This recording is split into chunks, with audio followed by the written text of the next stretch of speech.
Hello everyone, welcome back to the channel, and today we'll be discussing how you can physically reset your iPhone. It is very easy. If you see that there is a volume up and down button on the left side of your iPhone, and if you see here on the right side there's a power button.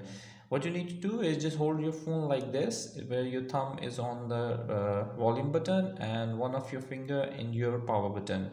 What you need to do is you need to press volume button up, volume button down, and keep holding the power button until the screen goes black.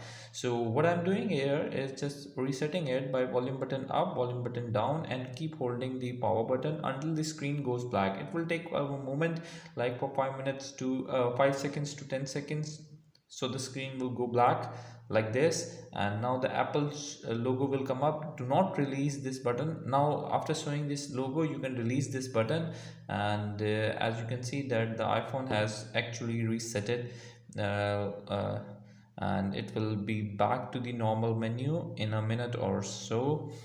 And it's force restart, and for you need to wait for a moment, like for 5 to 10 seconds, and yes, it's back. And now you can use your phone like before. So that's how you can actually physically reset your iPhone. And even if there is some app glitches or your phone stuck up, you can actually reset your phone. I hope this video helping out in figuring your issues. And if you still have any other question, just let me know and I'll try to answer in upcoming videos. Until next video, bye bye.